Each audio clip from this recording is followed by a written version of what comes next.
अब आप ये सोच रहे होंगे कि ओवैसी की जो नई नई पार्टी है वो बंगाल में सत्ता तो नहीं हासिल कर सकती, फिर उन्हें लेकर के इतनी हाय तौबा क्यों मच रही है। तो इसका जवाब आपको बंगाल के मुस्लिम फैक्टर पर गौर करने पर मिलेगा। तो चलिए आपको बताते हैं कि आखिर बंगाल में मुस्लिम फैक्टर जो है वो कितना अहम है और क्यों है। 2011 की स्थिति को देखिए। 2011 में मुस्लिम बाहुल्य 30 विधानसभा सीटों पर टीएमसी ने जीता था, लेकिन कांग्रेस 2011 में मुस्लिम बाहुल्य 16 विधानसभा सीटें जीती थी। उसके बाद 2011 में मुस्लिम बाहुल्य सीटों पर 18 विधानसभा टीएमसी ने जीती थी। यह तो आपने देख लिया 2011 में किसने कितनी सीटें जीती थी, टीएमसी, कांग्रेस और लेफ्ट ने। लेकिन अगर बात इसी को वोट प्रतिशत की करें तो टीएमसी ने 2011 में मुस्लिम बाहुल्य सीटों पर 29.3% वोट हासिल किए थे। तो कांग्रेस ने 2011 में मुस्लिम बाहुल्य इलाकों में 14.4% वोट हासिल किए और लेफ्ट ने इसी साल 2011 में मुस्लिम बाहुल्य इलाकों में 41.7% वोट हासिल किए। यह मोटे तौर पर 2011 की स्थिति। लेकिन 2016 में भी स्थिति बहुत ज्यादा बदली नहीं। 2011 के बाद 2016 की बात करें तो उस विधानसभा चुनाव में मुस्लिम बाहुल्य इलाकों में 38 सीटें टीएमसी ने जीती थी। कांग्रेस इस बार 2016 में मुस्लिम बाहुल्य इलाकों में 18 सीटों पर जीत दर्ज करने में कामयाब रही थी।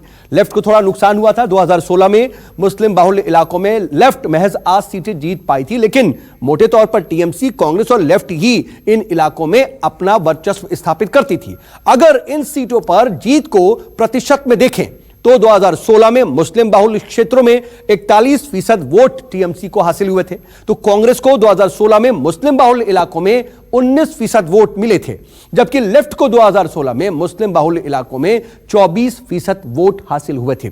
और इसी वोट बैंक पर अब कहीं ना कहीं सीधे तौर पर एआईएमआईएम का कहीं ना कहीं दखल होगा, इस पर नजर होगी और इसमें जब सेंधमारी होगी तो सीधे तौर पर नुकसान इन्हीं तीनों पार्टियों को होगा, बीजेपी को शायद बिल्कुल भी ना हो। मुस्लिम और दलित वोटर्स को लेकर के लेकिन इन सब के बीच चल रहे दांव पेच के बीच टीएमसी और बीजेपी में माइंड गेम भी बहुत तेजी से शुरू हो गया है। यह ऐसा खेल है जिसमें सिर्फ अफवाह या फिर संभावनाओं के आधार पर ही बड़ा सियासी खेल करने की रणनीति छिपी होती है। टीएमसी और बीजेपी दोनों ही इस माइंड गेम के आधार पर एक दूसरे को कमजोर करने की लगातार कोशिश कर रही हैं। देखिए आखिर वो माइंड गेम दरअसल है क्या।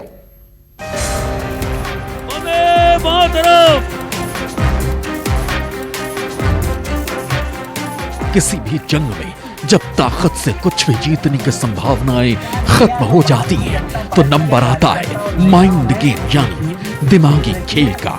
बंगाल के सियासी अखाड़े में अब सत्ता के लिए मानसिक रूप से दबाव बनाने का खेल शुरू हो चुका है। इस खेल में अब सबसे बड़ी बाजी लग रही है ममता सरकार में परिवहन मंत्री शुभेंदु सरकार पर। टीएमसी की ओर से उन्हें मनाने की कोशिश जारी है तो वही सियासी विरोधी भी खबरें फैला रहे हैं कि वो ममता का साथ छोड़ सकते हैं। बंगाल में बीजेपी और टीएमसी के बीच हिंसक टकराव और तीखे बयानों के अलावा माइंड गेम भी शुरू हो गया है। दोनों पार्टियां बंगाल चुनाव को लेकर एक दूसरे पे मानसिक रूप से दबाव बनाने का बयान कर रही है।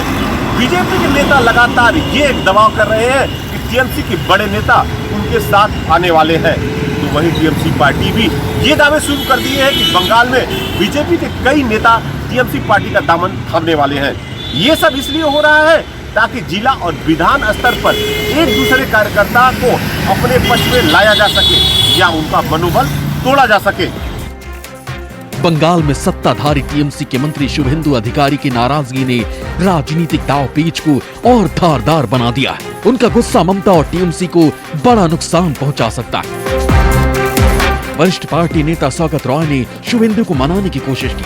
सोमवार को शुभेंदु के साथ टीएमसी की बातचीत बेनतीजा रही। शुभेंदु की नाराजगी दूर करने के लिए और बैठकें होंगी। वो फिलहाल राज्य मंत्रिमंडल की बैठकों में भाग नहीं ले रहे। एक हफ्ते में 2 बार शुभेंदु के साथ बातचीत हो चुकी है। शुभेंदु ममता सरकार की नीतियों से नाराज हैं। उनके समर्थकों ने ममता पर अनदेखी का आरोप भी लगाया। पूर्वी मिदनापुर क्षेत्र के करीब 45 सीटों पर उनका प्रभाव है। बीजेपी का ये बार बार कहना कि दूसरे पार्टी के नेता उनके संपर्क में हैं, ये इस बात की सच्चाई दिखा देती है कि बीजेपी किस प्रकार की राजनीति बंगाल में चाहती है। हमारे पार्टी के नेता बार बार कहते जा रहे हैं कि उनको भाजपा के नेताओं से लगातार धमकियां मिल रही हैं कि उनको ईडी और सीबीआई के धमकियां दी जा रही हैं, उनको डराया धमकाया जा रहा है, गलत केसेस में फंसाने की धमकी दी जा रही है। बंगाल में विधानसभा चुनाव से ठीक पहले बीजेपी तेजी से तैयारियों में जुटी है, तो वही टीएमसी अंदरूनी नाराजगी और गुटबाजी में उलझती जा रही है। बीजेपी इस गुटबाजी और अंदरूनी नाराजगी को चुनावी माहौल के दौरान भुनाने की कोशिश करेगी। ममता जी की आदत है माल महाराज का मिर्जा खेले होली। जब वो कोई भी सेंट्रल का पैसा जाता उसका नाम बदल के अपनी स्कीम बता देती। टीएमसी जिस तरह का माहौल बनाए हुई है, कोरोना काल में अगर सबसे खराब मैनेजमेंट कहीं रहा है तो वो पश्चिम बंगाल का रहा है। इसलिए ममता जी राजनीति न करें। कोरोना काल में बंगाल के लोगों को जो उन्होंने कष्ट दिया है उस पर देश और बंगाल की जनता उनसे जानना चाहती है कि आप ये हल्की राजनीति करेंगे या लोगों के लिए सच में काम करेंगे। दरअसल पश्चिम बंगाल में सत्ता में आने की कोशिश में जुटी बीजेपी को तृणमूल की उठापटक में संभावनाएं नजर आ रही हैं। टीएमसी अंदरूनी तौर पर जितनी कमजोर होगी, बीजेपी को उतना ही फायदा होने की उम्मीद है। इसी मुद्दे को लेकर दोनों ओर से कार्यकर्ताओं और नेताओं को अपने अपने दल में शामिल करने की कोशिशें चल रही हैं। अगर कोई कार्यकर्ता या नेता पार्टी बदलता है तो इस बात को बीजेपी और टीएमसी जोर शोर से प्रचारित करते हैं ताकि उनके पक्ष में माहौल बन सके। वहीं कांग्रेस इस माइंड गेम से फिलहाल बाहर है, क्योंकि बंगाल का सबसे बड़ा संग्राम बीजेपी और टीएमसी के बीच ही तय माना जा रहा है। इसलिए दोनों पार्टियां एक दूसरे के नेताओं को या तो अपने साथ लाने की कोशिश कर रही हैं या नाराज चल रहे नेताओं के पार्टी छोड़ने की अफवाहें उड़ा रही हैं। मनोज पांडे, न्यूज़ 24 कोलकाता। चलिए रुकेंगे यहां पर एक बहुत छोटे से ब्रेक के लिए। ब्रेक के बाद कुछ और अहम खबरें।